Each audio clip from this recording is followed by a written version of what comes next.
Hai, xin chào mày. Masih saya lagi. Yung mga na hay dore xin chào mày.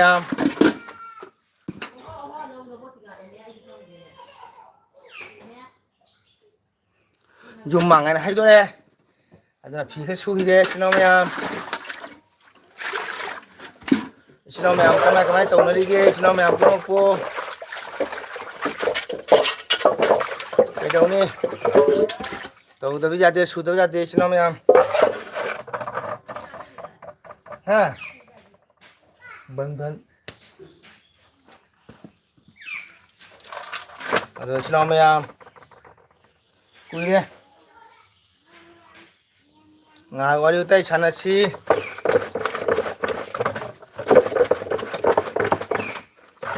Ado mayam sino no jobi unda support tawbiyo wai utai chanasi nusi sino maya phi suri boja. Wow, Abhishek, welcome. Thank you. Oja ngarang nanga wai sana phangudre ko thaba ama tawngeda halakpa thengdo khidana wari sana udre warau jade nang breakfast tawrabo. Ngasi say leitro jay. Isay dole remi Abhishek jumang dana hay dore ko.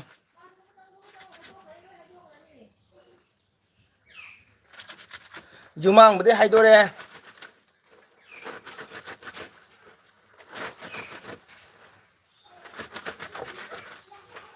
Nungsa sabro.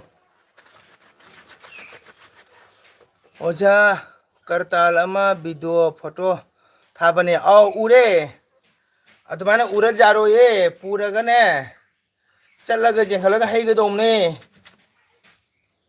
कोर्तान हैगम दे चलगा को अदुमाने जारो अदु दो उरबो उरे येंगे अदुमाने जारो ये बने पूरागा हैन गे दोबा नंग दोखा पीए नंग करताल दो खंबो nang katal do kharapi chatoi do thapia ba ko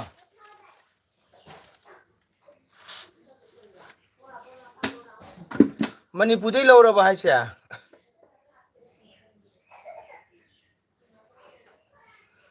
lege taw bane mama ira kappa tharo video call toro ga jenge khanga ba kilo kya lumi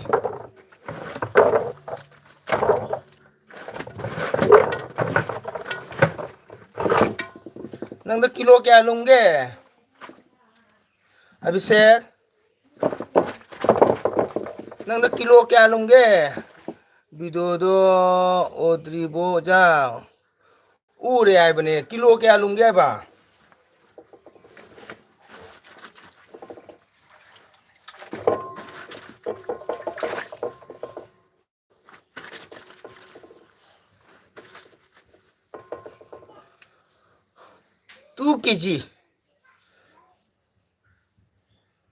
two kg. Wow. Kota maron sing bro. 2 kg odi jam phaina kaya piloi no.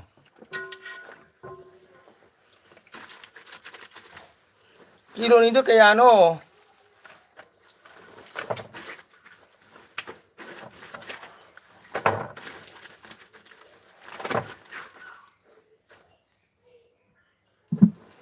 Singe oja. Ado ki lising nipan jae nang kilo ni numai nang lakpa da puro ko mari jaw na. Wow, jam ojana phange ko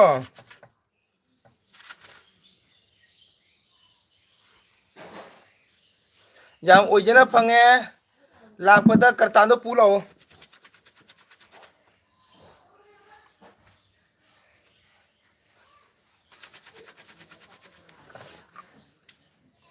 Abhishek tabra ojagi de lakpa ne kartan do puro lo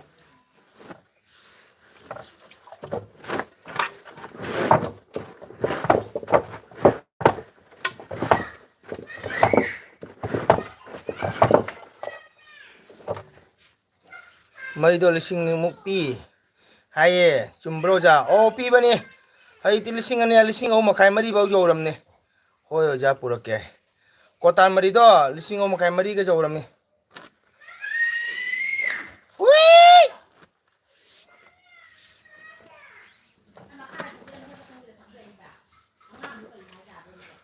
ꯍꯣꯏ ꯑꯣꯖꯥ ꯄꯨꯔꯛꯀꯦ ꯍꯧꯖꯤꯛ ꯀꯩꯗꯧꯔꯤꯒꯦ ꯅꯪ ꯀꯩꯗꯧꯔꯤꯒꯦ ꯌꯥꯝ ꯇꯥꯡꯉꯦ ꯑꯗꯨꯗꯤ ꯑꯦ ꯍꯧꯖꯤꯛꯇꯤ ꯅꯣꯡꯃ ꯃꯃꯟꯗꯣ ꯑꯗꯨꯝ ꯇꯥꯡꯉꯤꯗꯅ ꯄꯣꯠ ꯆꯩ ꯍꯧꯖꯤꯛ ꯂꯣꯏ ꯇꯥꯡꯉꯤꯗꯅ ꯑꯗꯨ ꯆꯨꯝꯅꯩ ꯃꯅꯤ ꯀꯕ꯭ꯔꯪ ꯃꯔꯤꯅꯦꯕꯀꯣ ꯑꯗꯨꯅ ꯇꯥꯡꯉꯤꯃꯦ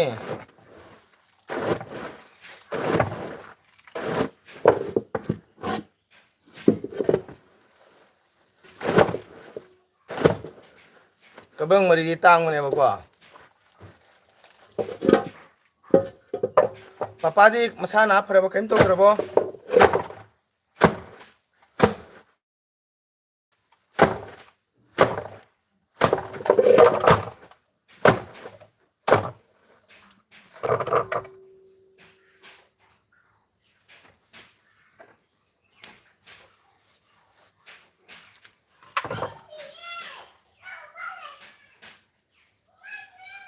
ꯐꯔꯦꯗ ꯀꯔꯤꯝ ꯇꯧꯗ꯭ꯔꯦ ꯑꯣ ꯀꯣꯔꯇꯥꯟ ꯂꯧꯁꯜꯂ ꯑꯗꯨꯝ ꯐꯝ ꯂꯩꯗꯤ ꯌꯥꯔꯔꯣꯏꯕ ꯏꯁꯩꯗꯣ ꯈꯔ ꯍꯣꯠꯅꯧ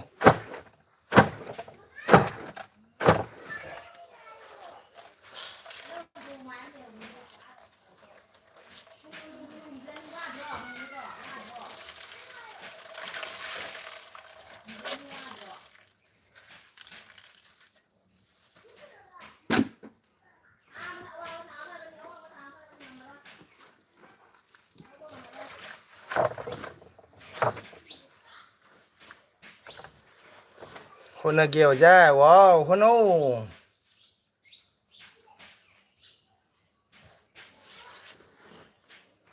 ꯅꯍꯥꯟ ꯅꯪ ꯊꯥꯡꯉ ꯚꯤꯗꯤꯑꯣꯗ ꯏꯁꯩ ꯁꯛꯄꯗꯣ ꯀꯗꯥꯏꯒꯤꯅꯣ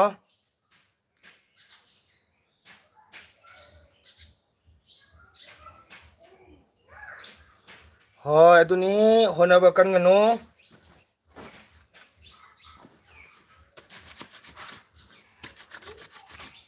ꯑꯩꯅ ꯍꯣꯠꯅꯗ꯭ꯔꯗꯤ ꯀꯃꯥꯏꯅ ꯑꯣꯏꯅꯤꯗꯣ ꯍꯣꯠꯅꯕ ꯀꯟꯕ ꯃꯊꯧ ꯇꯥꯏ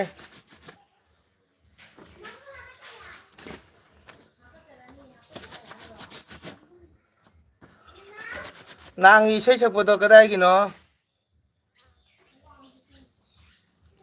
ꯑꯣ ꯕꯥꯃꯣꯇꯤꯒꯤꯅꯤ ꯑꯣꯖꯥ ꯆꯍꯤ ꯀꯌꯥꯃꯨꯛ ꯁꯨꯔꯝꯃꯅꯤ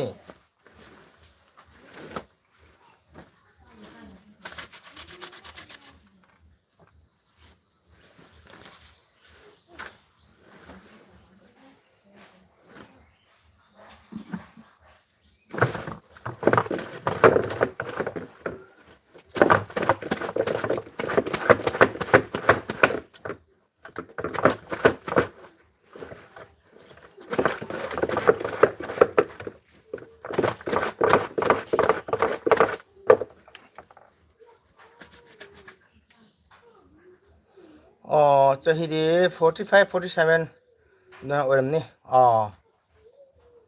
ꯃꯥ ꯄꯨꯔꯥ ꯏꯁꯩ ꯁꯛꯑꯦꯀꯣ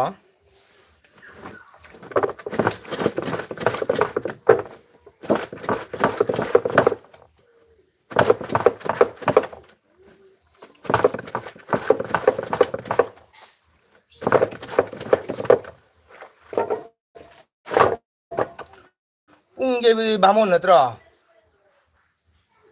ꯁꯛꯑꯦ ꯑꯣꯖꯥ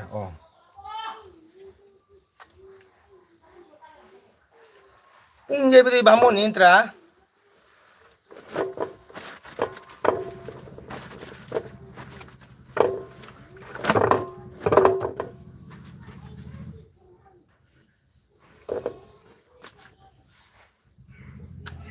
ꯅꯨꯡꯁꯥ ꯀꯃꯥꯏꯅ ꯇꯧꯔꯤ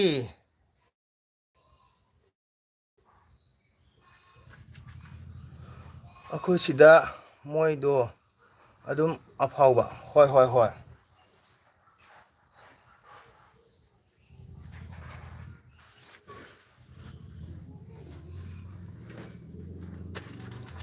ꯑꯩꯈꯣꯏꯗꯤ ꯃꯣꯏꯅ ꯆꯍꯤ 1 2 ꯍꯜꯂꯦ ꯑꯣꯖꯥꯗꯒꯤ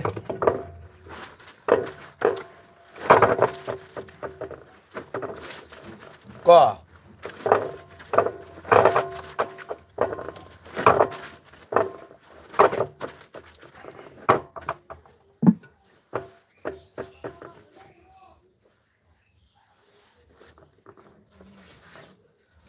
ꯅꯪꯒ ꯏꯁꯩ ꯇꯧꯃꯤꯟꯅꯕ ꯅꯤꯄꯥ ꯃꯁꯥ ꯅꯣꯏꯕꯗꯤ ꯏꯁꯩ ꯇꯧꯔꯤꯕꯣ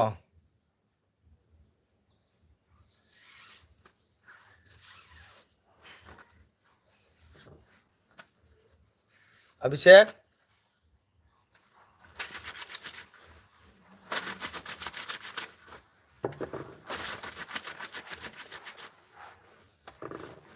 तौरी हो जाए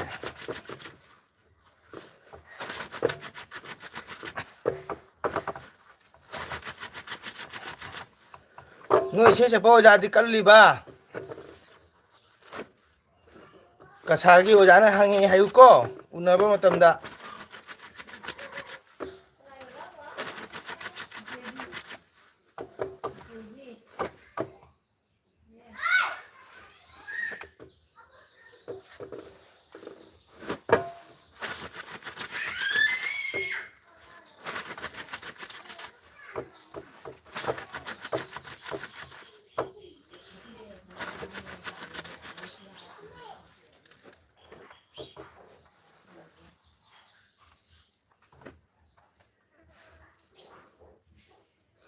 Kakak ngasidi Barton Chatrabu Ronita welcome 타격자리 오자이 지내나 빼다먹다 오자랑 ngasi sei lermebako ado moi jumangna haidore moi jumang en haidore Ronita cha breakfast lorebo 오자이 de dim sa sabro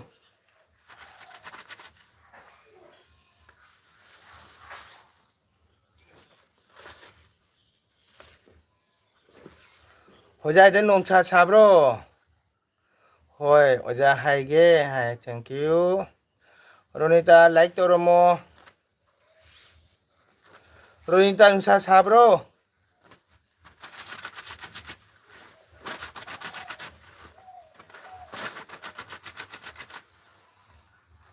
Lore, nusa di aroi bani. As nusa di hai kan debo. Nusa si di dam lùi với lâu ai lên phu đã lại Ronita lại tao mo cái sao đấy oja oja sẽ cái lapa oja aja lapun tidak abisek nim dah lupa train dah reservation dah lupa cam cani mulu bro kayak no sebenarnya itu super doi itu jangan kayak yang bu cam terakun nggak lo deh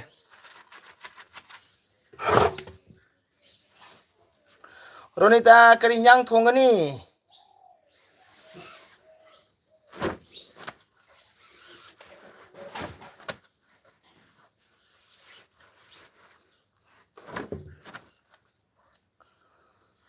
Ronita kerinyang thong tu no nong itu dum jauh bro nong dum jauh na ayo ki pung ten thong di pung anim dadim thong ni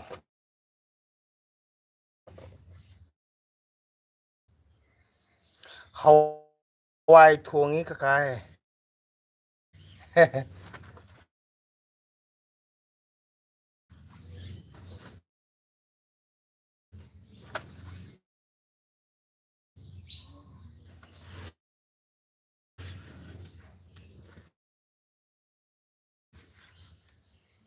terpon orang mina Ronita di pesat alam ni apa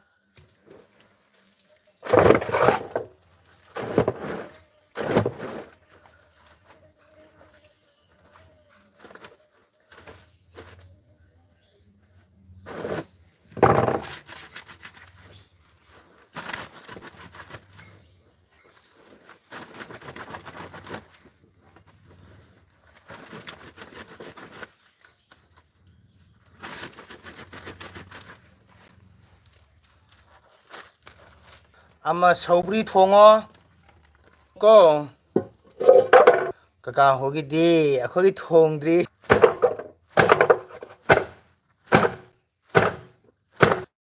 ꯔꯣꯅꯤꯇꯥ ꯑꯩꯈꯣꯏꯒꯤ ꯊꯣꯡꯗ꯭ꯔꯤ ꯑꯌꯨꯛꯀꯤ ꯆꯣꯕꯥꯟ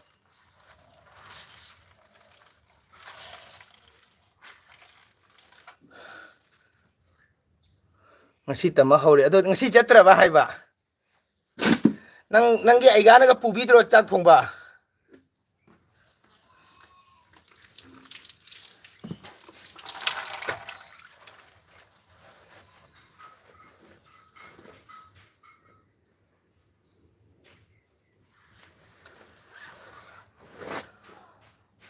ꯔꯣꯅꯤꯇꯥ ꯇꯔꯄꯣꯟ ꯎꯁꯣꯞ ꯊꯣꯡꯕ ꯅꯪ ꯑꯩꯒꯥꯅꯒ ꯄꯨꯕꯤꯗ꯭ꯔꯣ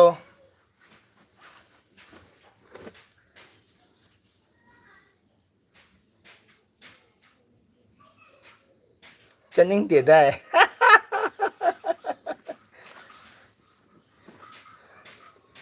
ꯆꯠꯀꯗꯕ ꯃꯤꯁꯨ ꯃꯥꯟꯗꯦꯗ ꯁꯨꯝ ꯀꯀꯥꯅ ꯍꯥꯏꯕꯅꯤꯀꯣ ꯀꯀꯥꯅ ꯁꯨꯝ ꯁꯪꯅꯔꯛꯇꯗꯤ ꯆꯠꯅꯩꯗꯅꯀꯣ ꯑꯗꯨꯒ ꯑꯗꯨꯝ ꯍꯥꯏꯔꯤꯕꯅꯤꯗ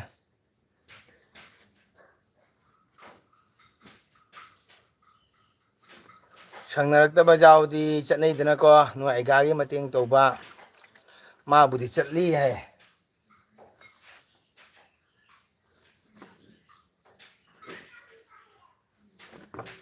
ꯁꯪꯕ ꯃꯇꯝꯗ ꯈꯔ ꯈꯔ ꯃꯇꯦꯡ ꯇꯪꯕꯤꯌꯣ ꯑꯩꯒꯥꯅ ꯍꯔꯥꯎꯅꯕ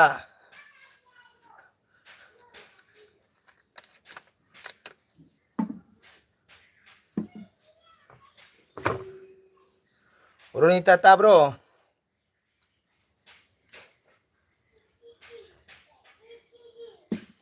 ꯅꯪ ꯑꯩꯒꯥꯅ ꯍꯔꯥꯎꯅꯕ ꯈꯔ ꯈꯔ ꯃꯇꯦꯡ ꯇꯧꯕꯤꯌꯨ ꯌꯥꯔꯦꯀꯣ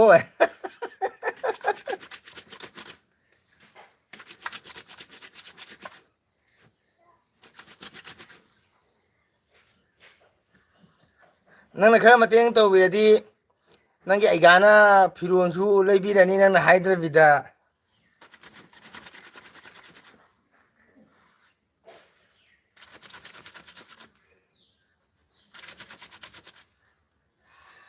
ꯑꯉꯥꯡ ꯑꯃ ꯃꯇꯥꯡ ꯃꯇꯥꯡꯗ ꯃꯇꯦꯡ ꯇꯧꯗꯣꯏꯃꯤꯅ ꯑꯩꯒꯥ ꯍꯔꯥꯎꯅꯕ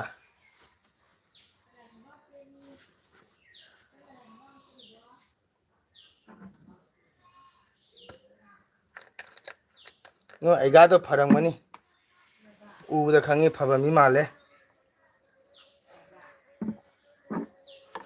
ꯍꯧꯖꯤꯛ ꯔꯣꯅꯤꯇꯥ ꯂꯩꯔꯝꯃꯤꯅ ꯀꯀꯥ ꯃꯊꯪ ꯍꯣꯖꯥꯏ ꯂꯥꯛꯑ ꯆꯪꯉꯛꯀꯅꯤꯀꯣ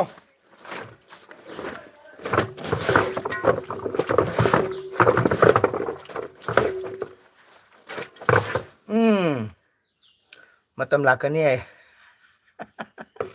ꯑꯗꯨꯅ ꯐꯠꯇꯦꯗ ꯍꯥꯏ ꯑꯦ ꯐꯠꯇꯦ ꯀꯥꯏꯅ ꯐꯠꯇ꯭ꯔꯒ ꯅꯪ ꯆꯠꯀꯗ꯭ꯔꯣ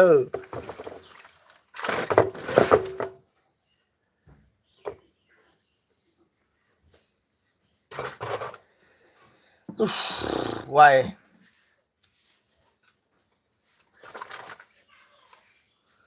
ꯈꯨꯃꯟ ꯃꯙꯨ ꯀꯨꯏꯜꯂꯥ ꯄ꯭ꯔꯤꯌꯥ ꯏꯅꯥꯎ ꯑꯣꯖꯥꯁꯦ ꯇꯔꯄꯣꯡꯒꯤ ꯏꯁꯩ ꯆꯠꯄꯗ ꯄꯩꯁꯥ ꯊꯝꯐꯝ ꯂꯩꯔꯝꯃꯔꯣꯏ ꯌꯥꯏ ꯑꯣ ꯇꯔꯄꯣꯡꯒꯤ ꯏꯁꯩꯒ ꯕꯥꯇꯣꯟ ꯂꯩꯇꯦ ꯈꯨꯃꯟ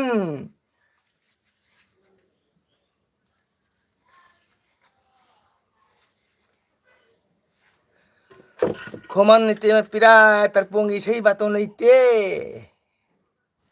ꯊꯥꯒꯠꯆꯔꯤ ꯂꯥꯏꯛ ꯇꯧꯕꯤꯔꯝꯃꯣ ꯏꯇꯦꯃ ꯄꯤꯔꯥꯕꯨ ꯍꯥꯏꯅꯤꯡꯉꯥꯏ ꯊꯥꯒꯠꯆꯔꯤ ꯈꯨꯃꯟ ꯈꯨꯃꯟ ꯃꯙꯨꯀꯜꯂꯥ ꯑꯩꯈꯣꯏꯒ ꯃꯥꯟꯅꯩꯌꯦ ꯌꯦꯛꯁꯨ ꯃꯥꯟꯅꯩ ꯒꯇ꯭ꯔꯁꯨ ꯃꯥꯟꯅꯩ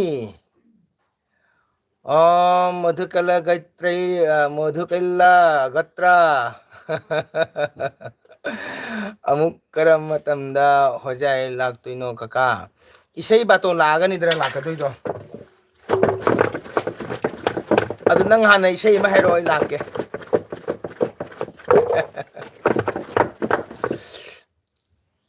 ꯏꯇꯦꯃ ꯄꯤꯔꯥ ꯆꯠꯈ꯭ꯔꯕꯣ ꯆꯥꯛ ꯏꯁꯤꯡ ꯊꯣꯡꯉꯕꯣ ꯃꯙꯨꯀꯜꯂ ꯒꯇ꯭ꯔꯩꯌꯥ Priya ꯗꯤꯕꯥ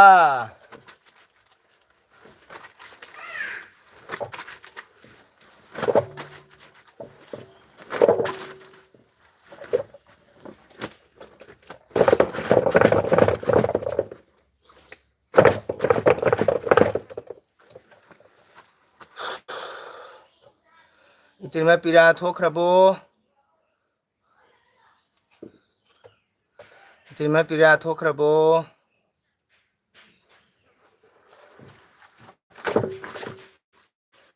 이때마 짝 통하보 이나 오자 아한바 코멘디 빠비데 하 아마 코멘 빠비데 빠리시디나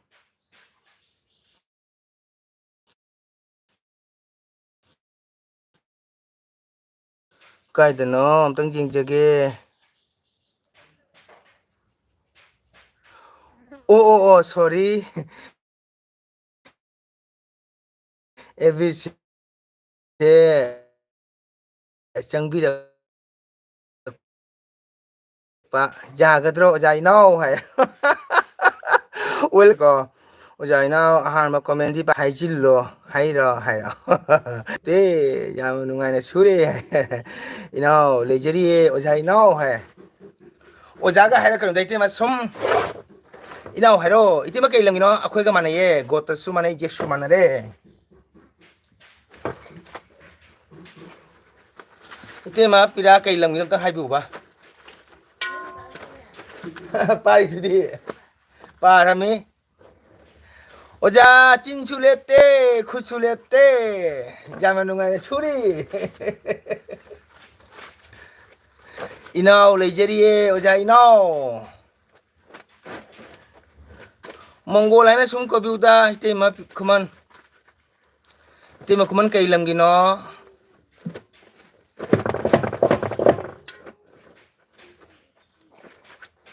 고트라가 제가디 만나래 사가이나 그리 오면 강드래 이때 뭐 그만세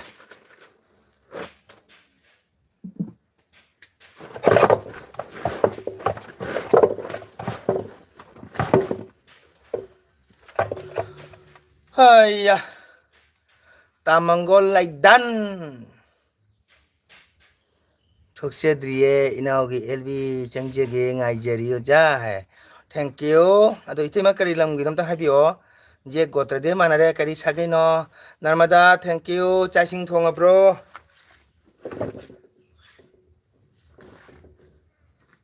날마다 나인 가징도 보라 짜닝이고 날마다기 난 가징만도 보라 짜닝이고 오이마 따동걸 비 소리 발비 누가 우파이 레이트나 오와바 너는 떠오리바 누사 삽시게 와야바고 아두나 비수세 일비 다리에 명와리 사나가 아와바 그 꼭보도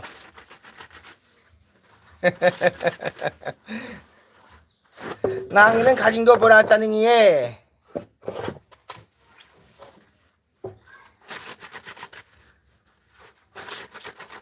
따먼건 통들이다 ngasi디 내라메스니다 헐 ngasi디 정원체네 이때만 그만 까리람기노 엄청 하이비오 이때만 그만 날마다 낭이 가진 냠도 보라 짜닝이다 거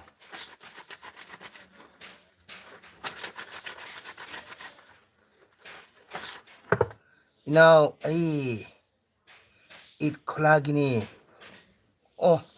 잇 콜라디 아이 마르막디 라이나 이세 척봐 이때만 까이 사게이노 도수 소셜 미디어다 비수리바 로레코 남바다나 이녹살고 말레코 아이 수이세 마얌 아이 낫 창크르탄 세이 적자바기 피로니코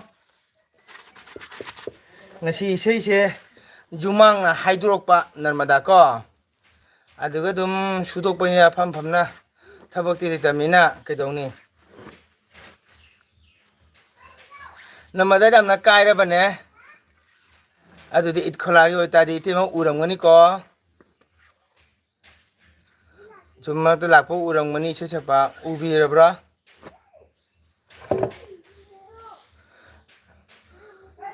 헬로 까까 헬로 블레 까마이 또리 누가이리바 노이고 이때만 그만 마탕 it콜라다 라디 꼬고 이때만 그만 따비리 브로 hello kaka hello bless like tꯧbiramo nungairiye hai thank you nungai legida mi awaba hongade itema khuman iche khuman nungairi bo hai na madana it khulagi iche hai iche khuman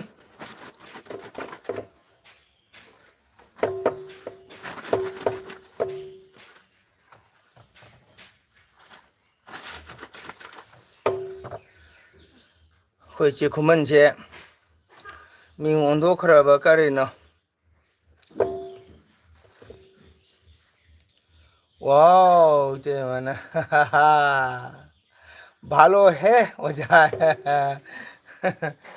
welcome থাকাচারি ইতেমা like তৌবিরামো ইতেমা duty দরা ইউমদ্র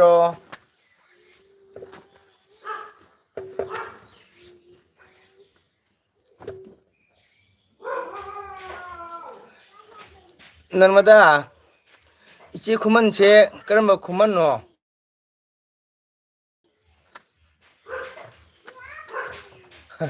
मैना बोंगी खुमन दुरा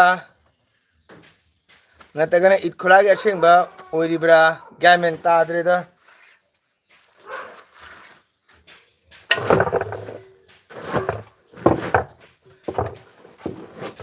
इचे खुमन करी हिंजांग थोंगनी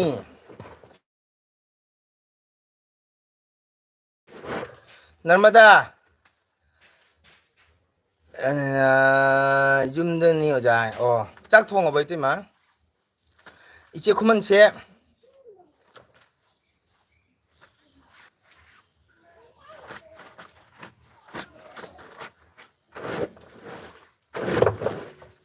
정락번이 오자 다섯짜리 라이트 어디 미니망하다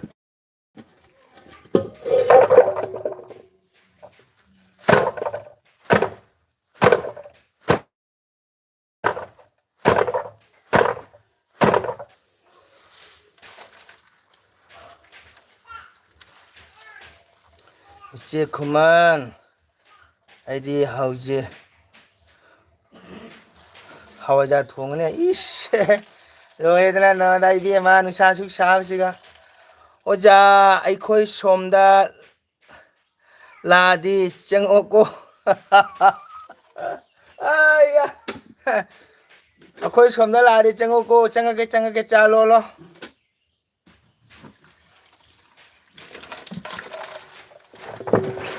तेमा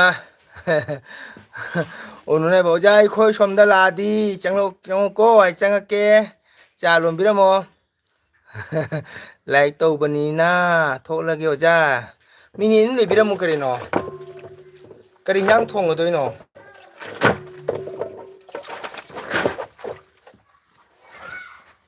तदमंगल भालो भालो फेरा बुखाई यानी याम दम दम शुभ्रा हाय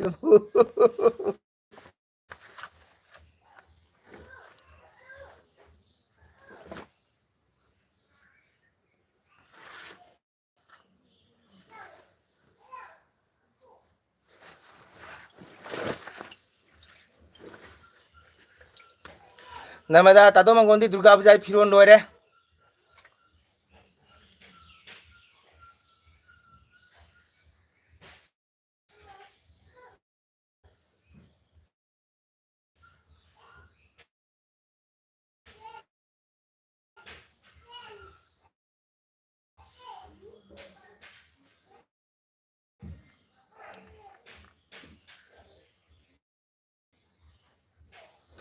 नर्मदा तातो मंगोंगी दुर्गा पूजा की फिरोन तुबल होइदोरे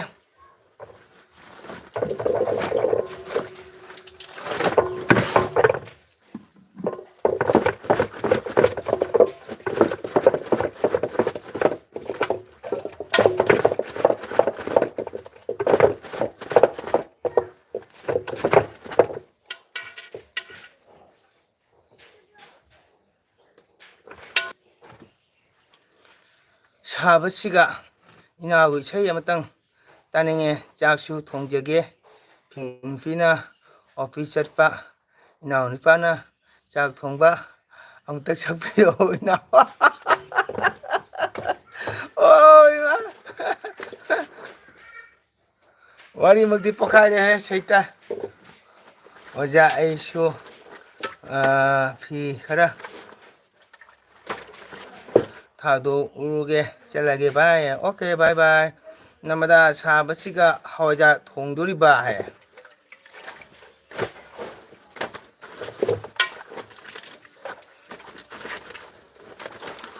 ꯅꯔꯃꯗꯥ ꯏꯆꯦ ꯈꯨꯃꯟꯁꯤꯕꯨ ꯀꯔꯝꯕ ꯈꯨꯃꯟꯅꯣ ꯒ꯭ꯌꯥꯟ ꯃꯦꯟ ꯇꯥꯗ꯭ꯔꯦꯕꯣ ꯅꯔꯃꯗꯥ ꯅꯔꯃꯗꯥ ꯂꯩꯔꯤꯕ꯭ꯔꯣ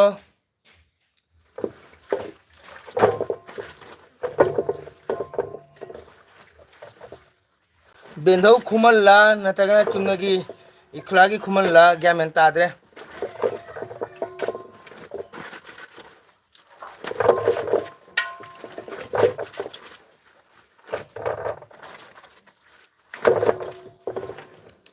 ꯂꯩꯌꯦ ꯑꯩꯅ ꯍꯪꯉꯤꯁꯦ ꯏꯆꯦ ꯈꯨꯃꯟ ꯊꯋꯥꯏꯅ ꯄꯥꯝꯖꯩ ꯍꯋꯥꯏꯖꯥꯔꯁꯦ ꯑꯣꯀꯦ ꯅꯠꯇꯦ ꯈꯨꯃꯟ ꯃꯨꯇꯨꯀꯦꯂꯥ ꯄꯤꯔꯥꯠꯁꯦ ꯍꯥꯏꯗꯤ ꯑꯩꯈꯣꯏꯒꯤ ꯕꯦꯟꯙꯧ ꯈꯨꯃꯟꯗꯨꯔꯥ ꯅꯠꯇ꯭ꯔꯒꯅ ꯆꯨꯝꯅꯒꯤ ꯁꯨꯝ ꯏꯔꯈꯨꯂꯥꯒꯤ ꯈꯨꯃꯜꯂ ꯍꯪꯕꯅꯤꯗ ꯅꯔꯃꯗꯥ ꯅꯉꯣꯟꯗ ꯑꯩꯈꯣꯏ ꯕꯦꯟꯙꯧ ꯈꯨꯃꯟꯗꯣ ꯑꯣꯟꯊꯣꯛ ꯑꯣꯟꯊꯣꯛ ꯇꯧꯕꯅꯦꯕ ꯑꯗꯨꯔ ꯍꯪꯕꯅꯤ ꯅꯔꯃꯗꯥ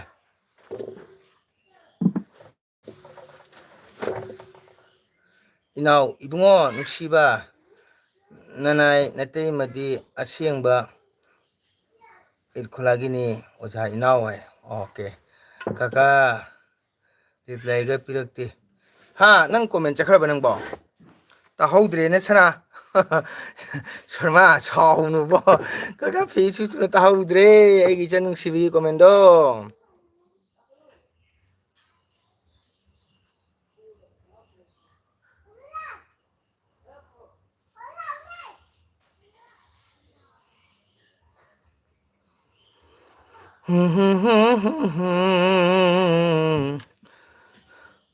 ꯇꯥꯗꯃꯪꯒꯣꯜ ꯔꯦꯕꯤꯇꯥꯅ ꯑꯩꯉꯣꯟꯗ ꯍꯥꯏ ꯑꯦꯜꯕꯤꯗ ꯑꯩ ꯃꯤꯡ ꯑꯣꯜꯂꯅꯤ ꯍꯥꯏꯅ ꯃꯦꯁꯦꯖ ꯊꯥꯔꯛꯑꯦ ꯑꯗꯨꯅꯅꯦ ꯑꯩꯅ ꯍꯪꯉꯤꯁꯦ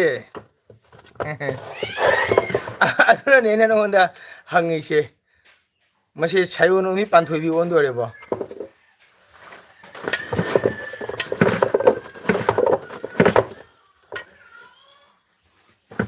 ꯏꯆꯦ ꯈꯨꯃꯟꯗꯣ ꯑꯁꯦꯡꯕ ꯏꯆꯦ ꯈꯨꯃꯟꯅꯦ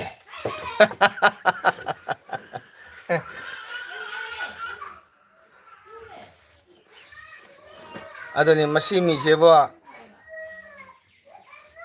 ꯀꯌꯥꯝ ꯐꯖꯅ ꯑꯣꯟꯊꯣꯔꯛꯈ꯭ꯔꯕꯅꯣ ꯃꯁꯦ ꯏꯆꯦ ꯈꯨꯃꯟꯗꯣ ꯑꯁꯦꯡꯕ ꯏꯆꯦ ꯈꯨꯃꯟꯅꯦ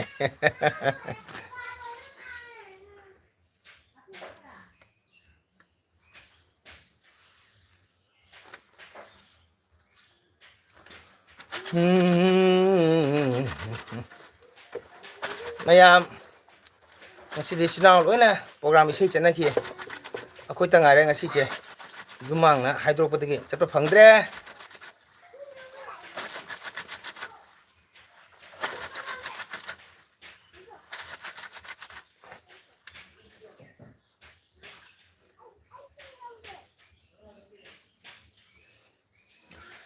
ꯏꯆꯦ ꯈꯨꯃꯟ ꯌꯥꯝ ꯁꯥꯏꯕꯣꯏ ꯇꯥꯗꯃꯪꯒꯣꯜ ꯁꯥꯗ꯭ꯔꯣ ꯏꯃꯥ ꯏꯕꯦꯝꯃ ꯈꯥꯡ ꯉꯝꯗ꯭ꯔꯦꯗꯣ ꯅꯔꯃꯗꯥꯁꯦ ꯉꯔꯥꯡꯗꯒꯤꯅꯦ ꯑꯁ ꯈꯨꯠꯁꯥ ꯑꯃꯅꯤ ꯑꯍꯤꯡꯒ ꯇꯨꯝꯕ ꯌꯥꯗꯦꯕꯣ ꯅꯔꯃꯗꯥ ꯐꯦꯟꯁꯦ ꯍꯨꯔꯨ ꯊꯥꯔꯕꯥꯎꯅꯦ ꯑꯗꯨꯝ ꯁꯥꯕꯅ ꯈꯥꯡ ꯉꯝꯗꯦ ꯑꯗꯨꯅ ꯁꯥꯅ ꯁꯨꯔꯤꯁꯤꯅꯦ ꯁꯨꯝ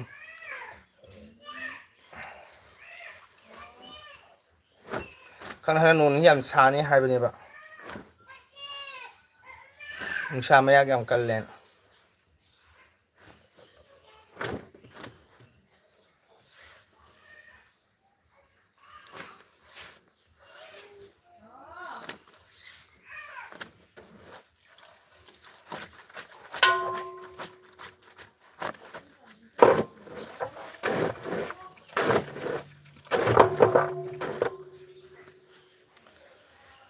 ꯑꯩꯗꯤ ꯑꯍꯤꯡ ꯍꯧꯒꯠꯂꯒ ꯂꯨꯖꯩꯀꯣ ꯌꯥꯝ ꯁꯥꯏꯀꯣ ꯑꯆꯨꯝꯕ ꯏꯁ ꯁꯥꯏ ꯍꯥꯏꯅ ꯀꯥꯟꯗꯦ ꯑꯗꯨꯒ ꯑꯍꯤꯡ ꯍꯧꯒꯠꯂ ꯂꯨꯖꯕꯗꯤ ꯇꯧꯅꯨꯀꯣ ꯂꯣꯛ ꯑꯔꯨꯝ ꯄꯥꯏꯒꯟꯕꯅꯤ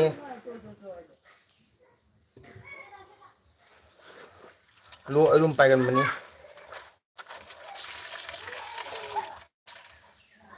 आई ngồi được rồi đó tàu nó đó lo rum pai gamani na mada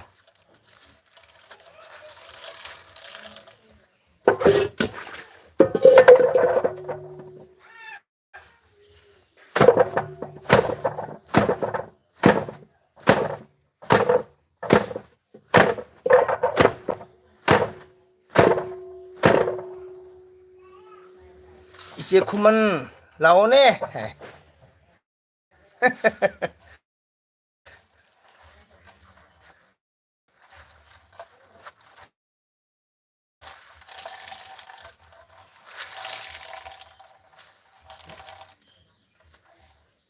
ngasi di nga jo malak drabo nan mada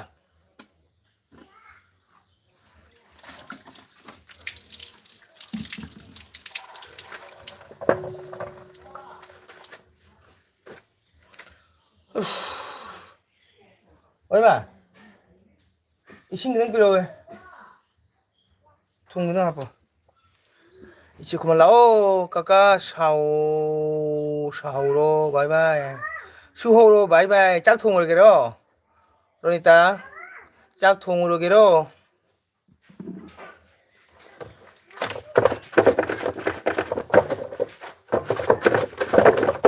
장바 마땀다 가까이데 가가짱 없고 그러니까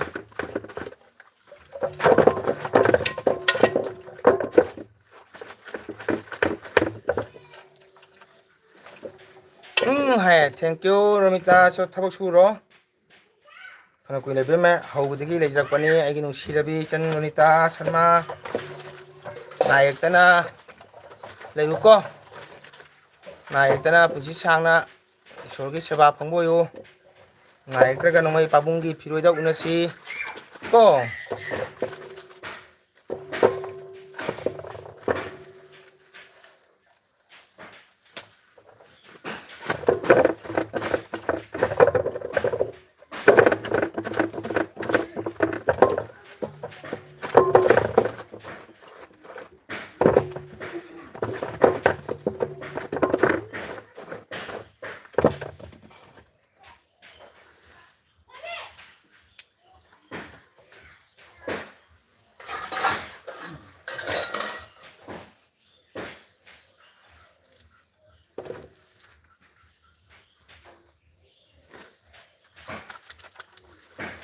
지나면 락비오 대가나 이게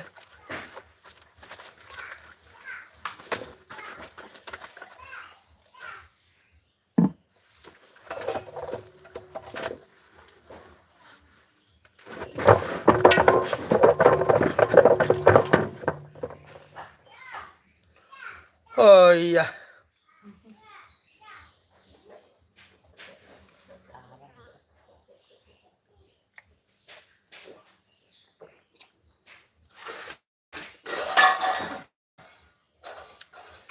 Mèo cái này là lấy cái snow nha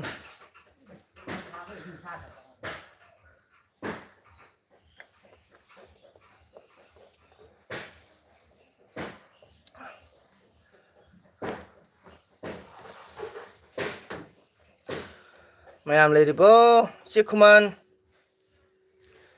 ngasi ko phi cái lối nè thật bơ bơ lâu có khusu xe nó bị cái là có 나만아 그러더니 이샤기 심판이나 심판대 좀 해나 봐도 그럴 거.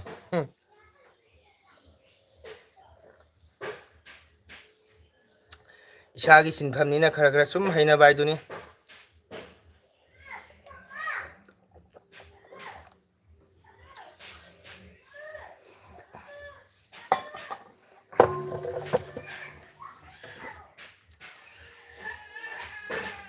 나마라 사해는 농사지야 시행뭐.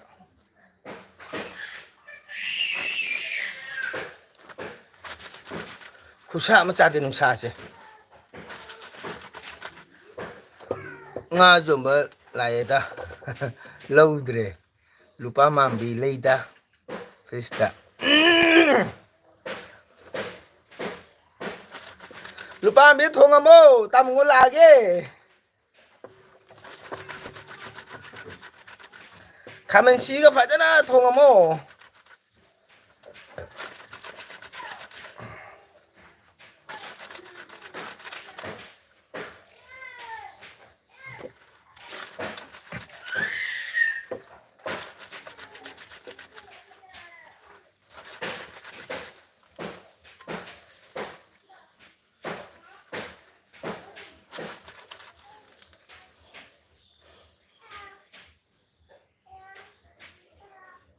그딸도 제가 비디오 뭐 타기보냐 호렌지 연결 빌로라가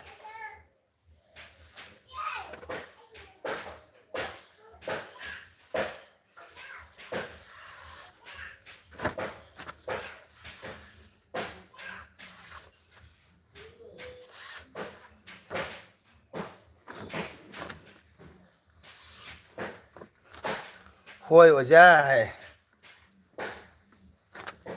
이제 그만 자카라보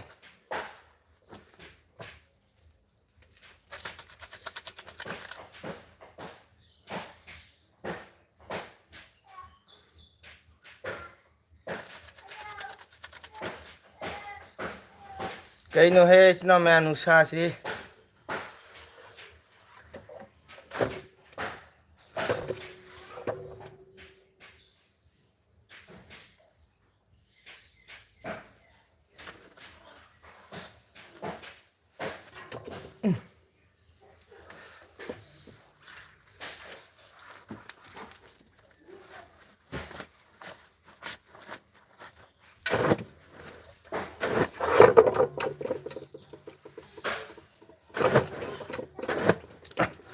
mayam sinaw libo matamamada ibu takpi tambilan ba guru deva le ngada chalaga sumana suri me sinaw mayam ai se mayam dadi sum kano to jobana chate ko nusirak pai tare matam do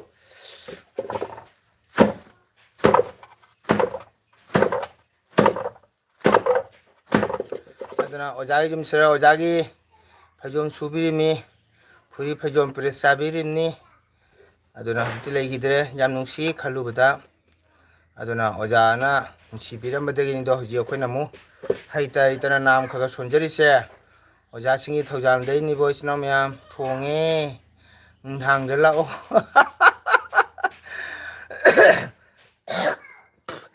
Matuki Yang to the Nasin Tinjaga the Minamadang, Sin Dang, Nasin Tinjaga the Meva. How did the Miramisni? Okay. Sorry. Ayan lan kre. Sumi namadari nga sagon siya nga chate meramis ni. Ay kangudre.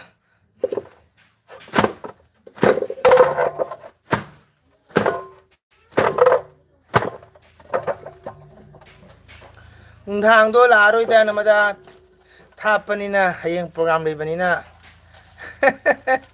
Noy sumuhona biro ichi manga.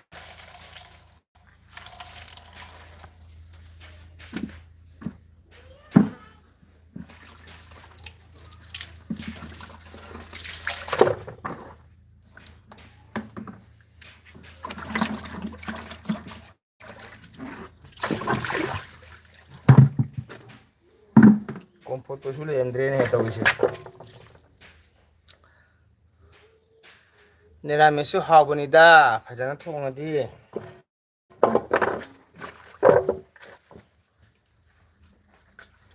nungsana sabane humana tabane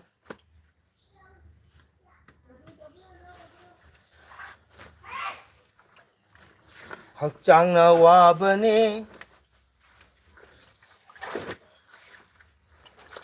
Siloraga sinamayam Amu sagu canang lakadumi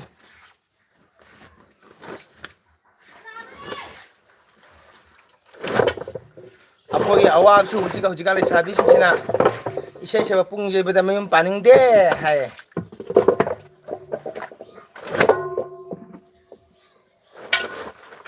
Isay sa pung jay bada mayum palaga Sa pangoy Maning tamba pangoy hay dana Ako na isay sakpataga hay ba ko Oja singi ni pingang warang maniko Pisubada hay na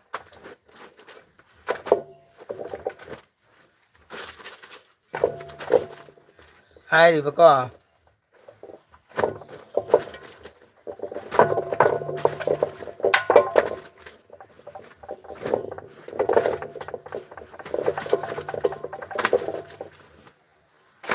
ꯑꯣꯖꯥꯁꯤꯡꯒꯤ ꯅꯨꯄꯤ ꯑꯉꯥꯡꯁꯤꯡꯁꯤ ꯋꯥꯔꯝꯒꯅꯤ ꯉꯁꯥꯏꯒꯤ ꯑꯩꯈꯣꯏꯅꯗꯤ ꯏꯁꯩ ꯁꯛꯄꯗ ꯁꯨꯃꯥꯡꯗ ꯃꯥꯟꯇꯣꯞꯇ ꯃꯌꯥꯝꯅ ꯐꯛꯇ ꯐꯝꯃꯒ ꯑꯩꯈꯣꯏꯅ ꯂꯩꯄꯥꯛꯇ ꯐꯝꯃ ꯁꯛꯄꯅꯤꯗꯣ ꯃꯣꯠꯂꯤꯗꯣ ꯑꯩꯗꯤ ꯁꯥꯕꯁꯤꯒ ꯐꯦꯟ ꯃꯈꯥꯗ ꯐꯝꯃꯤ ꯁꯔꯕꯨ ꯊꯛꯀꯦ ꯀꯥꯛꯆꯤ ꯂꯩꯕꯨꯒꯤ ꯑꯁ ꯅꯃꯗꯥ ꯊꯛꯅꯤꯡꯈ꯭ꯔꯦꯗꯀꯣ ꯅꯃꯗꯥ ꯑꯗꯨꯃꯥꯏꯅ ꯍꯥꯏꯔꯛꯀꯅꯨꯀꯣ ꯐꯦꯟ ꯃꯈꯥꯗ ꯅꯤꯝꯕꯨ ꯊꯛꯏ ꯀꯥꯏꯅ ꯑꯩ ꯊꯛꯅꯤꯡꯉꯦ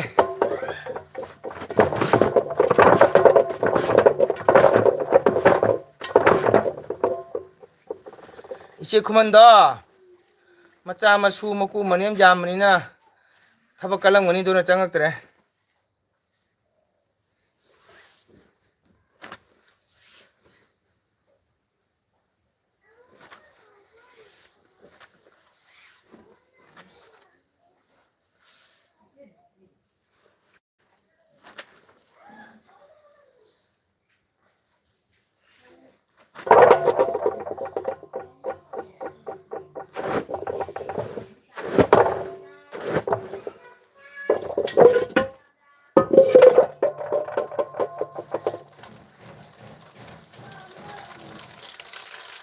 ꯂꯩꯁꯥꯕꯤꯁꯦ ꯐꯤ ꯁꯨꯔꯝꯃꯤ ꯅꯨꯡꯁꯥ ꯌꯥꯝ ꯐꯩ ꯁꯨꯔꯣ ꯑꯩꯒꯤꯁꯨ ꯄꯤꯔꯛꯀꯦ ꯑꯣꯀꯦ ꯀꯩꯝ ꯀꯥꯏꯗꯦ ꯊꯦꯡꯀ꯭ꯌꯨ ꯊꯥꯒꯠꯆꯔꯤ ꯏꯇꯩꯃ ꯍꯧꯖꯤꯛꯇꯤ ꯆꯪꯉꯛꯏ ꯊꯕꯛ ꯀꯟ ꯃꯥꯜꯂꯦ ꯂꯩꯁꯥꯕꯤꯁꯦ ꯐꯤ ꯁꯨꯔꯝꯃꯤ ꯅꯨꯡꯁꯥ ꯌꯥꯝ ꯐꯩ ꯅꯨꯡꯁꯥ ꯌꯥꯝ ꯐꯩ ꯁꯨꯔꯣ ꯑꯩꯒꯤꯁꯨ ꯄꯤꯔꯛꯀꯦ ꯂꯥꯏꯕꯛ ꯐꯕꯅꯤ ꯄꯤꯕꯤꯔꯛꯎ ꯐꯤ ꯃꯔꯛꯇꯨꯒ ꯄꯩꯁꯥ ꯍꯥꯞꯄꯛꯎ ꯇꯥꯗ ꯃꯪꯒꯣꯜ ꯏꯆꯦ ꯈꯨꯃꯟ ꯆꯥꯛ ꯊꯣꯡꯉꯤ ꯍꯥꯏ ꯀꯣꯟꯅ ꯂꯥꯛꯀꯦ ꯍꯥꯏ ꯑꯗꯨꯅꯤꯗꯤ ꯃꯀꯨ ꯃꯅꯦꯝ ꯃꯁꯨ ꯃꯆꯥ ꯌꯥꯝꯕꯅꯤꯅ ꯈꯪꯕ꯭ꯔꯥ ꯃꯗꯨ ꯃꯅꯥ ꯊꯥꯗꯠꯄ ꯌꯥꯔꯣꯏ ꯅꯔꯃꯗꯥ ꯑꯩꯅ ꯖꯦꯠꯀꯤ ꯃꯅꯥ ꯊꯥꯗꯠꯀꯦ ꯅꯪꯅ ꯑꯣꯏꯒꯤ ꯃꯅꯥ ꯊꯥꯗꯠꯁꯤ ꯏꯆꯦ ꯈꯨꯃꯟꯁꯦ ꯑꯩꯈꯣꯏꯒꯤ ꯏꯇꯩꯃ ꯆꯥꯛ ꯊꯣꯡꯉꯕꯣ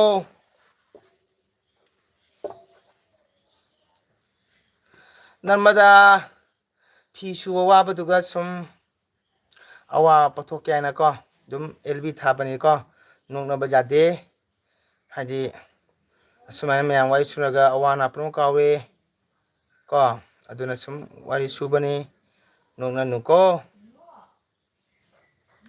ꯀꯔꯤ ꯍꯥꯏꯕ ꯈꯨꯃꯟ ꯄꯤꯔꯥꯅ ꯁꯥꯕꯁꯤꯒ ꯃꯤꯒ ꯁꯤꯕꯅꯦ ꯃꯊꯦꯜ ꯎꯕꯗ ꯆꯥꯕꯒ ꯇꯜꯂꯦ ꯅꯔꯃꯗꯥ ꯊꯣꯡꯂꯤ ꯑꯣꯖꯥ ꯍꯥꯏꯌꯦ ꯀꯩ ꯏꯟꯖꯥꯡ ꯊꯣꯡꯒꯦ ꯏꯆꯦ ꯈꯨꯃꯟꯗꯤ ꯀꯔꯤ ꯍꯤꯟꯖꯥꯡ ꯊꯣꯡꯅꯔꯤ ꯊꯣꯡꯉꯤ ꯍꯪꯉꯦ ꯑꯗꯨꯅꯦ ꯏꯇꯩꯃꯅ ꯊꯣꯡꯉꯤ ꯀꯩ ꯏꯟꯖꯥꯡ ꯊꯣꯡꯒꯦ ꯍꯥꯏ ꯏꯇꯩꯃ ꯑꯗꯨꯝ ꯐꯤ ꯀꯥꯎ ꯀꯥꯎ ꯁꯨꯔꯝꯕꯅꯤꯗ ꯁꯨꯝ ꯐꯤ ꯑꯁꯤꯁꯨꯅ ꯑꯦꯜꯕꯤ ꯊꯥꯔꯒꯅꯦ ꯃꯌꯥꯝ ꯋꯥꯔꯤ ꯋꯥꯇꯥꯏ ꯉꯥꯏꯍꯥꯛ ꯁꯥꯟꯅꯔꯒ ꯑꯗꯨꯝ ꯀꯩ ꯍꯥꯏꯇꯥꯔꯦ ꯅꯣꯛꯑꯒ ꯈꯔ ꯑꯋꯥ ꯑꯅꯥ ꯀꯥꯎꯕ ꯍꯥꯏꯇꯥꯔꯦ ꯑꯗꯨꯅ ꯁꯨꯔꯤꯅꯤ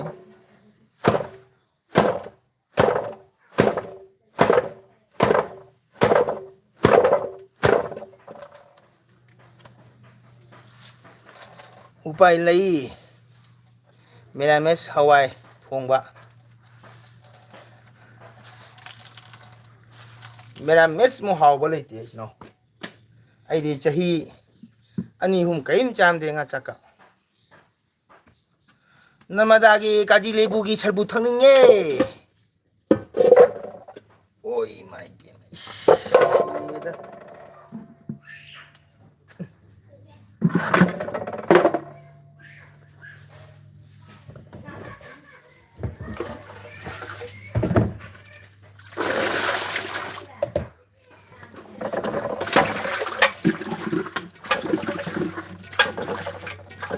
ꯍꯣꯏꯗ ꯏꯆꯦ ꯈꯨꯃꯟ ꯍꯋꯥꯏ ꯊꯣꯡꯕꯁꯨ ꯍꯥꯎꯕꯅꯤ ꯏꯅꯥꯎ ꯐꯤ ꯁꯨꯕꯗ ꯏꯅꯥꯎ ꯅꯨꯄꯤꯅ ꯁꯨꯕꯤꯗ꯭ꯔꯣ ꯅꯪ ꯑꯉꯥꯡ ꯏꯆꯦ ꯈꯨꯃꯟ ꯅꯪ ꯅꯅꯥꯁꯦ ꯊꯗꯠꯄ ꯁꯣꯏꯗ꯭ꯔꯕꯅꯤꯕꯣ ꯁꯩꯇ ꯅꯪ ꯑꯣ ꯏꯃꯥ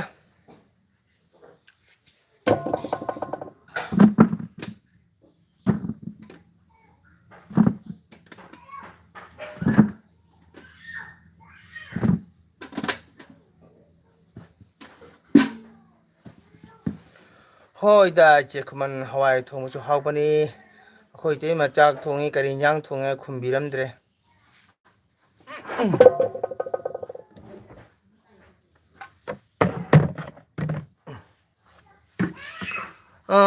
ꯁꯥꯕꯁꯤꯗꯤ ꯆꯥꯅꯤꯡꯕꯗ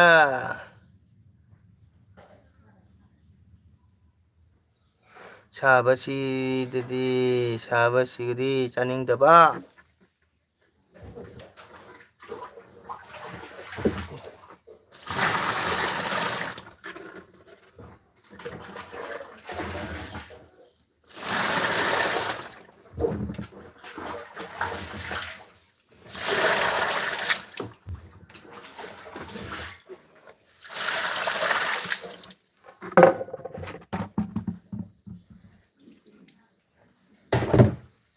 오이마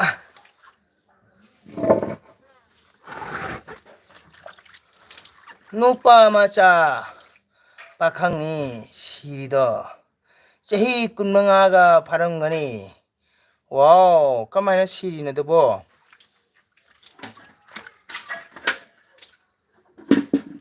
까마이나 시리노 이제 그만 누아이때 앱니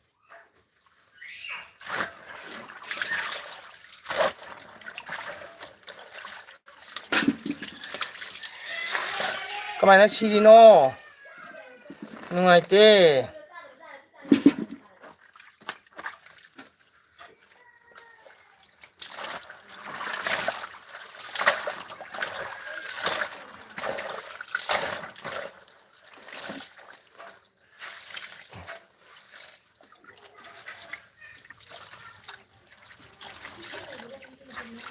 바디다 리부 맘 절로 레로칸 또봐 로 그래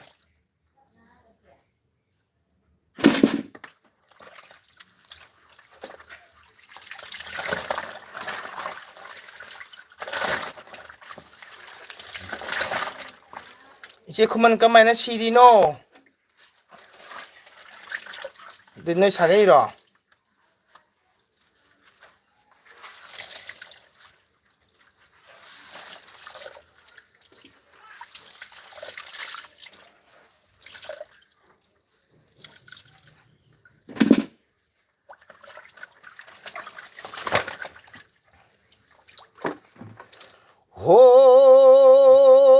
호본시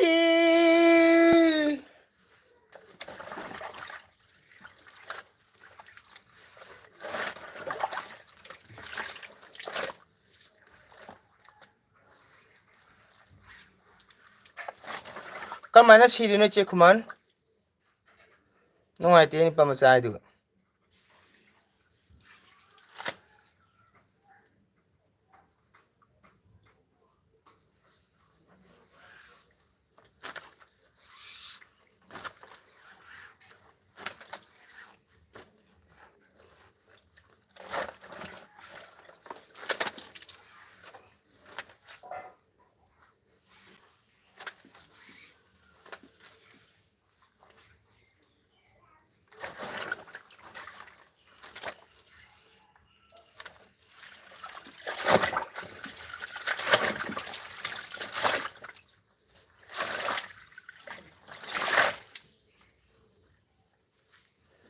까마이나 시리노 항무수 쿰데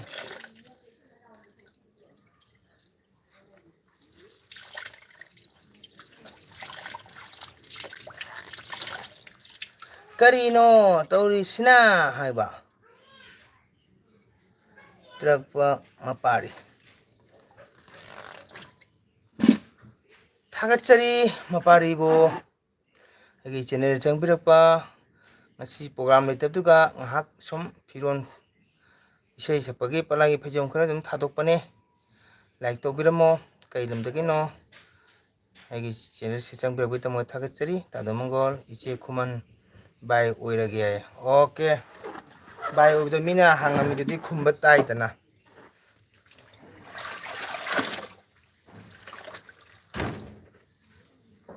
iche khuman do mana thata jaro namada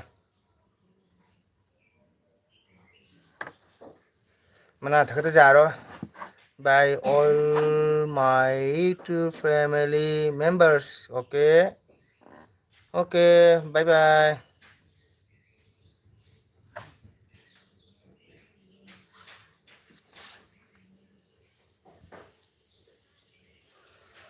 사포 또비름박이다무게 타겟자리 남마다부수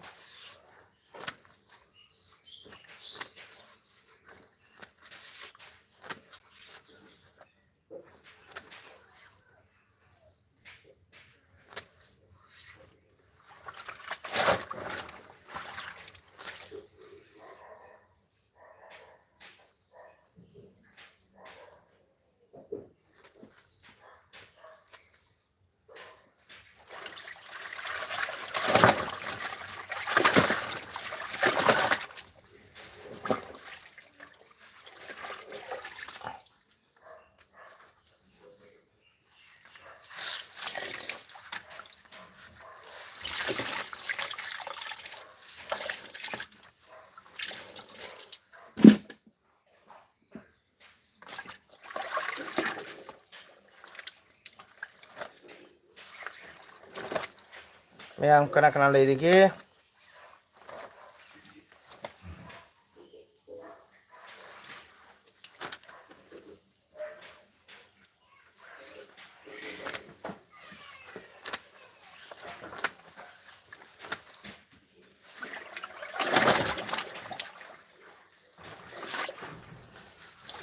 Mayam kena lagi. 지금은 토크래. 날마다 토크래.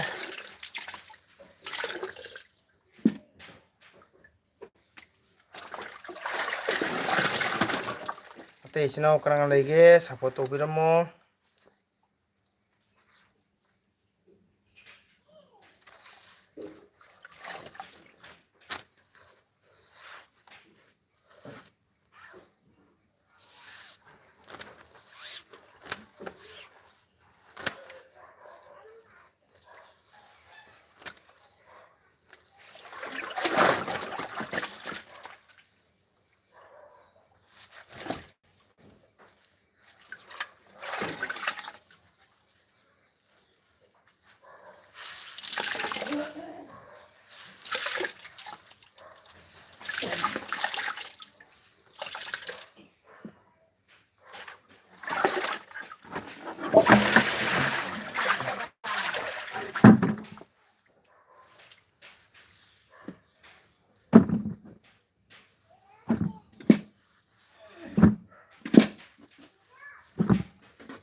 Uy, şadırın bunu şaşıdı.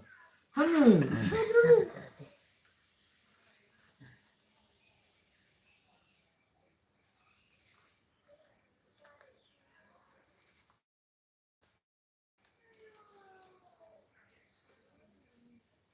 그래. 자, 자. Saro. Saro. Obi mà Saro. Anh giờ bố. Đi hồi xe giờ này nào. Đi hồi xe giờ này nào. Ta phải sát đi.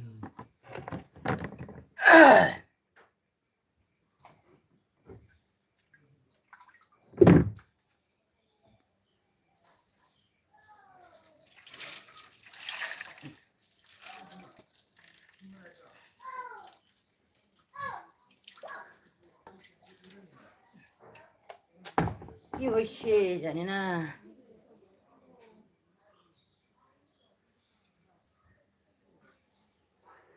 Ponsi, 생제 로이드링 에이.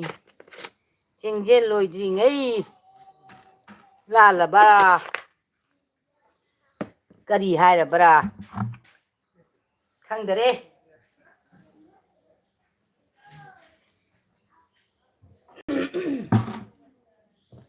ꯀꯤꯔꯤ ꯑꯣꯏꯔꯕ꯭ꯔꯥ ꯍꯥꯏꯕ ꯉꯝꯗꯦ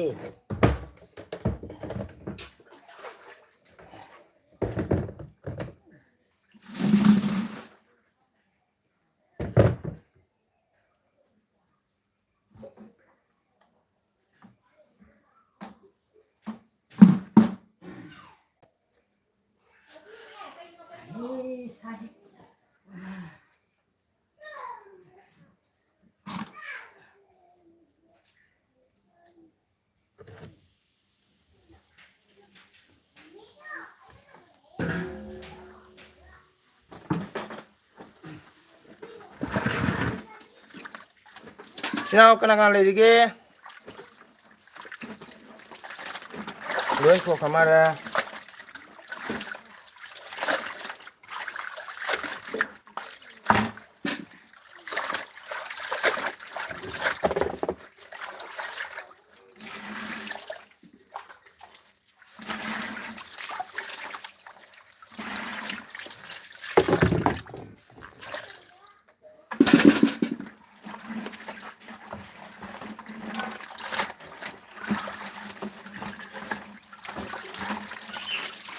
yang kana leirige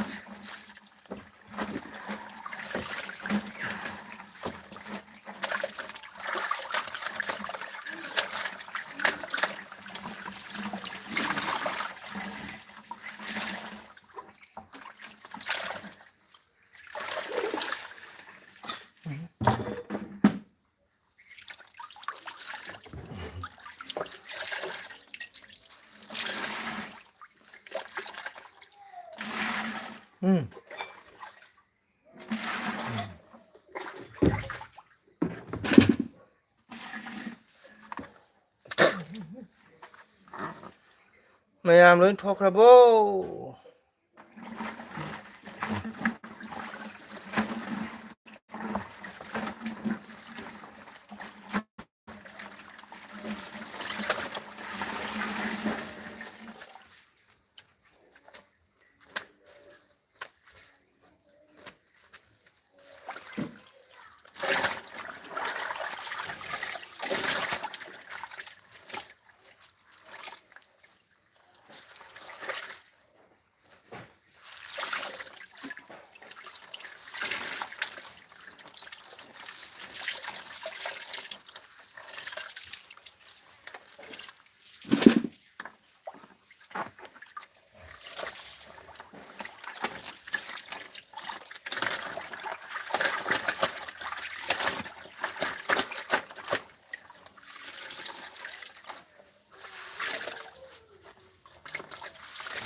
Kadalasu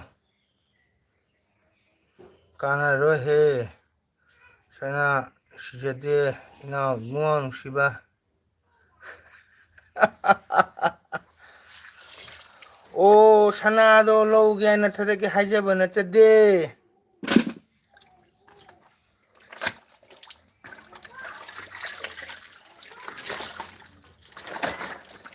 mana ra sum thadake hajaba ne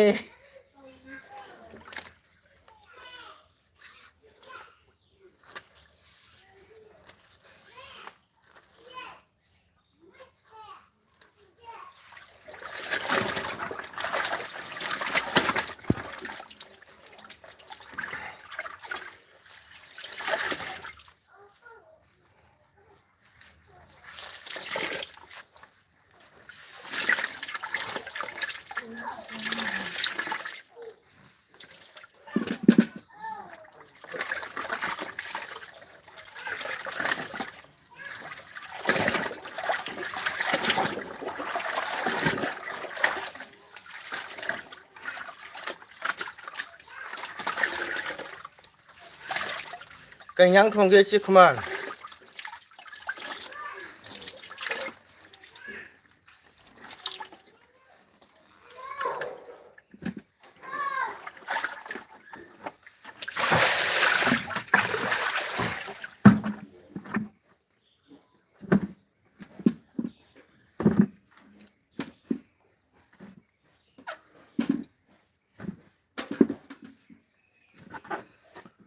하이 마.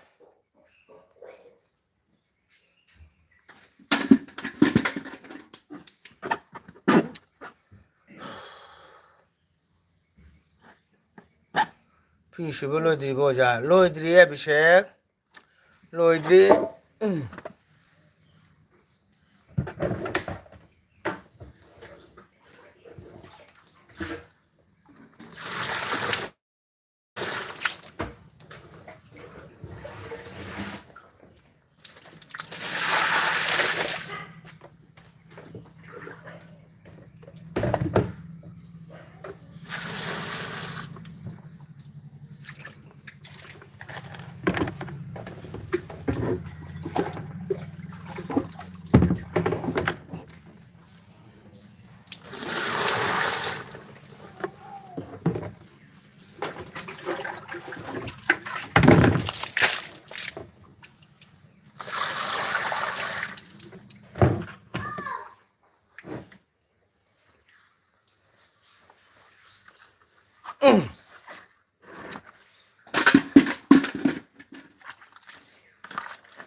어우.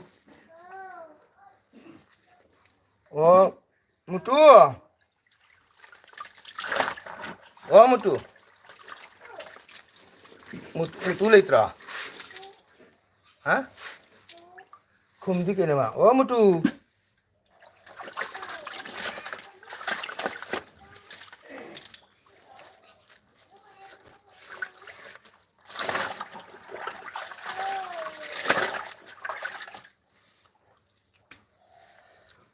하하하. 마, 차 누아이테. 하이라미, 하이. 마판달레이. 하이라바타, 그냥 누구 얘기해, 그러네. ôi cái gì được biết không sẽ đi biết không sẽ đi sẽ đi 라이 부자님이 누가, 라이 부자님이다. cái này 그래, 깜짝 놀랐어. biết không sẽ đi sẽ đi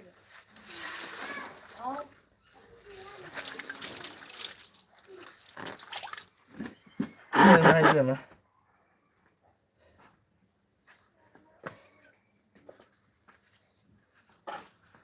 아씨. 나무다 수. 이제 수봉 되다. 무뚜. 무뚜. 무뚜.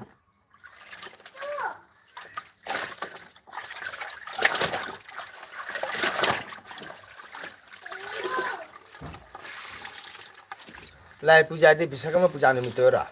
시리다. 그다음에 미 마탐 저어디 cepata 빨리 뛰어. 그나 아주 강한 뻔 뛰어볼거. 하?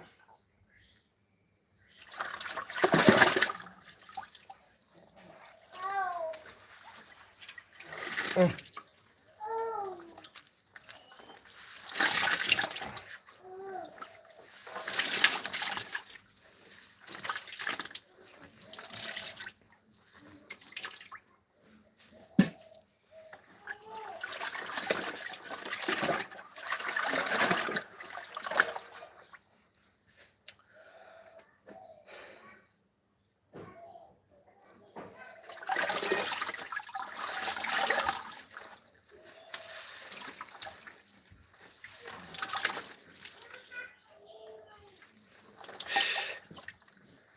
ꯍꯣꯏ ꯃꯥ ꯏꯕꯦꯝꯃ ꯇꯅꯣꯏ ꯃꯃꯥ ꯂꯩꯕ꯭ꯔꯥ ꯂꯩꯌꯥꯔꯥ ꯁꯤꯂ ꯋꯥ ꯍꯥꯏꯒꯦ ꯑꯣ ꯂꯥꯛꯈ꯭ꯔꯕ ꯑꯩ ꯁꯣꯅꯦ ꯂꯥꯛꯑꯒꯦ ꯅꯪ ꯍꯥꯏ ꯀꯩꯅꯣ ꯐ꯭ꯔꯤꯖꯇ ꯊꯝꯍꯜꯂꯨꯒꯦ ꯇꯧꯕꯅꯦ ꯑꯁꯨꯅ ꯆꯥ ꯃꯣꯏ ꯂꯥꯛ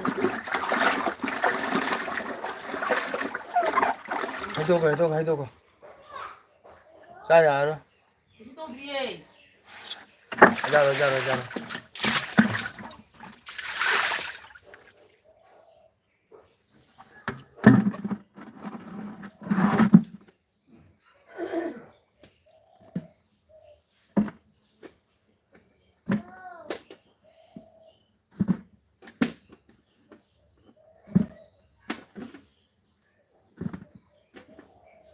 ꯃꯌꯥꯝ ꯇꯝ ꯇꯧꯅ ꯂꯣꯏꯔꯦ ꯆꯅꯥꯡ ꯂꯥꯛꯀꯇ ꯉꯥꯏꯔꯦ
ꯑꯣꯀꯦ ꯏꯆꯤꯟ ꯏꯅꯥꯎ ꯃꯌꯥꯝ ꯂꯣꯏꯁꯤꯜꯂꯒꯦ ꯕꯥꯏ